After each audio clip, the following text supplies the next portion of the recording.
La question qui est posée maintenant, c'est comment la divine volonté m'a-t-elle saisi? M'a-t-elle saisi derrière mon troupeau, comme le prophète Amos? Pas du tout. Elle m'a saisi comme je crois qu'elle a saisi beaucoup de personnes selon les témoignages pendant la première charge de la pandémie. Et là, je vais choquer quelques personnes, mais bienheureuse pandémie, je dis bien bienheureuse pandémie, j'assure ce que je dis, qui nous a permis d'être disponibles pour recevoir la divine volonté. Je m'en explique. Le Seigneur m'a donné d'habiter tout près d'un foyer de charité. J'ai choisi d'y venir, de demeurer dans cette proximité, le matin pour partager les laudes, le midi l'Eucharistie, l'adoration eucharistique de jour comme de nuit, en disant que la nuit c'est le cadeau des cadeaux. Et puis, pandémie arrive, Covid, le foyer est fermé, je me retrouve à cette époque tout seul dans ma maison, dans une campagne déserte et pendant un mois. Et il me reste une chose à faire, c'est de me rendre tous les jours dans la petite église du village, j'ai les clés. Et là, je m'installe pour prier. Je commence par pleurer, par mes jérémiades. Seigneur Jésus, c'est pas possible. Tu m'as donné une maison à proximité de ce foyer. Je n'y ai plus accès et je n'ai plus accès à l'Eucharistie. Je commence donc à revendiquer, à rouspéter mon maître. Première réponse du Seigneur, une présence sensible, ineffable. Il est là, à côté de moi, dans cette église. Et tout de suite, j'entends sa voix qui me dit « Qu'est-ce que tu as à te plaindre? Je suis là, avec toi, bien au-delà des sacrements. Tu n'as besoin de rien d'autre, je suis là. » Apaisement. Deuxième point, je suis sur Internet, car Internet se moque de la pandémie, les Eucharisties du pape François à Sainte-Marthe, je crois. Et à chaque Eucharistie, il y a un message sur l'écran pour la communion spirituelle pour les personnes qui ne peuvent pas communier. Je découvre la communion spirituelle, je suis très étonné que l'Église nous en parle si peu. Et là, deuxième réconfort, on peut communier spirituellement quand on n'a plus accès à l'Eucharistie. Troisième cadeau du Seigneur, un ami m'envoie un message sur Internet et me dit « Connais-tu la divine volonté ? As-tu déjà écouté les homélies du père Dominique Duthène qui maintenant est devenu pour moi en tout cas le frère Dominique ?» Non, je ne connais pas, je me plonge dans cette homélie. Et tout de suite, j'ai accès au texte où Jésus nous parle de la présence réelle, de sa présence en nous, qui dépasse largement la présence dans l'hostie. Pour faire vite et pour faire court, les accidents de l'hostie ne durent que quelque temps, le temps qu'on l'ingurgite, et puis après ils s'en vont. Mais la présence de Jésus en nous est permanente. Elle est permanente, je vais vous citer quelques textes, mais nous sommes, je prends conscience, c'est ce que d'ailleurs Jésus avait dit dans les évangiles, dans Jean 14, 23, le Père, le Fils et l'Esprit Saint viennent faire leur demeure en nous. Nous sommes les tabernacles de la présence divine.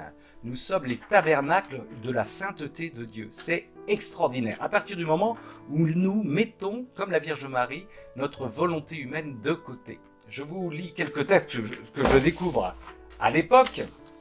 Jésus dit à Louisa au livre 12, 4 décembre 1918, « C'est pourquoi je laisse tant de fois les prisons des tabernacles et je viens dans ton cœur pour me réchauffer et me nourrir de ton amour.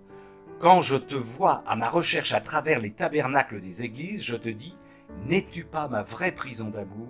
Cherche-moi dans ton cœur et aime-moi. » C'est assez étonnant. Et puis, autre texte, « Et tout comme les bienheureux me possèdent en eux-mêmes comme leur propre vie, parce que le bonheur véritable a son origine dans l'âme, et que le bonheur qu'ils reçoivent continuellement de la divinité est semblable à leur bonheur intérieur, ce pourquoi ils sont toujours heureux.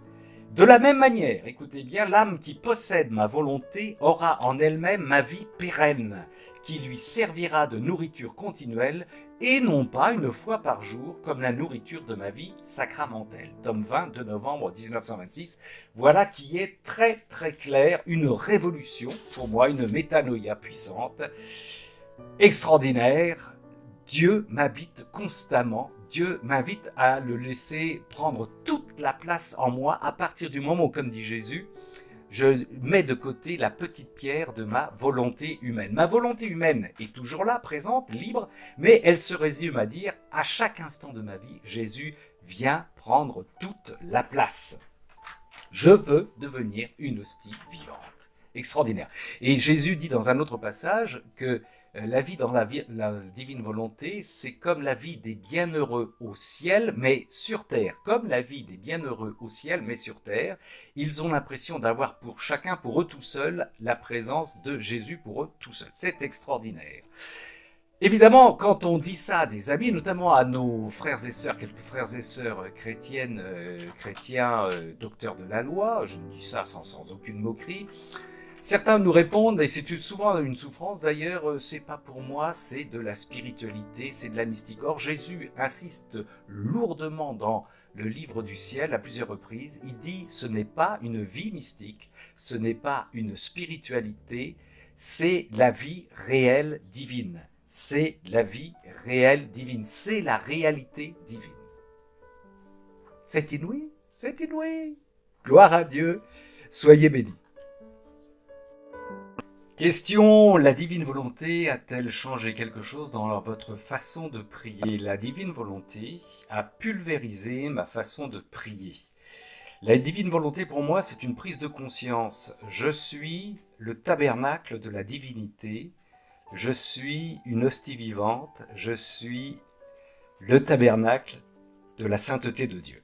Tous, le Seigneur l'a dit, le Père, l'Esprit Saint et lui-même feront leur demeure en nous-mêmes.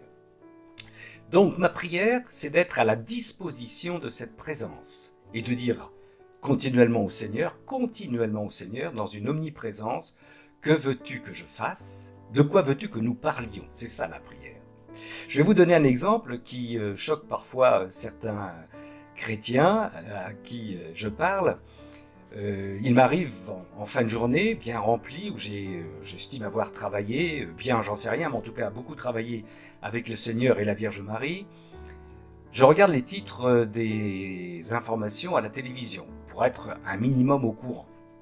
Et puis si je suis fatigué et que je me laisse embarquer par les 2 ou 3 premières minutes du film qui suit, systématiquement, je me tourne vers le Seigneur et je lui dis « Veux-tu regarder le film ?» Et oui, et évidemment, à chaque fois, il me répond « Non ». Il me répond ce qu'il a dit à Louisa « Âme, aide-moi pour que ta volonté soit faite sur la terre comme au ciel. » Et je coupe systématiquement le film pour me plonger soit dans la prière, soit dans une lecture du livre du ciel, mais pour être tout de suite en connexion avec le Seigneur qui a besoin de moi, de ma collaboration dans la divine volonté. Ça existe, ce paradoxe peut exister d'ailleurs aussi chez les chrétiens. Devant le Saint-Sacrement, devant la présence réelle, lorsque l'on va à l'adoration, vous avez des chrétiens qui roupillent systématiquement devant le Seigneur. Vous imaginez, vous êtes invité chez un ami, vous arrivez chez lui, vous êtes content d'être invité, vous installez dans le canapé et vous roupillez. Sympa pour le copain. Ou autre chose, vous vous installez dans le canapé, vous êtes invité et vous sortez de votre sac un bouquin et vous lisez « Je vais te lire, cher ami, ce livre dont le titre est « Comment avoir de bonnes relations avec un ami qui vous invite ». Sympathique. Ou encore une fois, vous lui dites « Voilà, je viens chez toi, mais je voudrais qu'on regarde le film pendant 1h20 et ensuite on va causer, on va prendre l'apéro. » Ou ce qu'il arrive aussi, c'est « Je suis devant le Seigneur et je n'arrête pas de tripoter ma prothèse, mon mobile où je fais mon travail dans le Seigneur. » Autrement dit, j'utilise le Seigneur à des fins personnelles. Dans la divine volonté, c'est tout l'inverse. Je suis à la disposition du Seigneur. Je lui dis, viens prier en moi. Je ne sais pas prier, viens m'apprendre à prier. Et le Seigneur va jusqu'à dire à Louisa, ne donne pas d'intention de prière. Moi, je sais mieux que toi pour qui et pourquoi il faut prier. Prie simplement. Donc, la prière dans la divine volonté, et je pourrais parler de bien d'autres choses, c'est une révolution totale, c'est une disposition totale, une disponibilité totale, c'est ce qu'on appelle le martyre d'attention, mais c'est un martyre d'attention tout à fait accessible, où l'on est au service de ce Dieu d'amour qui habite en nous. Et quand la Trinité est en nous, tout le monde entier est en nous, c'est l'un des mystères de cette présence. Et après, la prière, c'est de rentrer en relation permanente avec cette présence. Soyez bénis.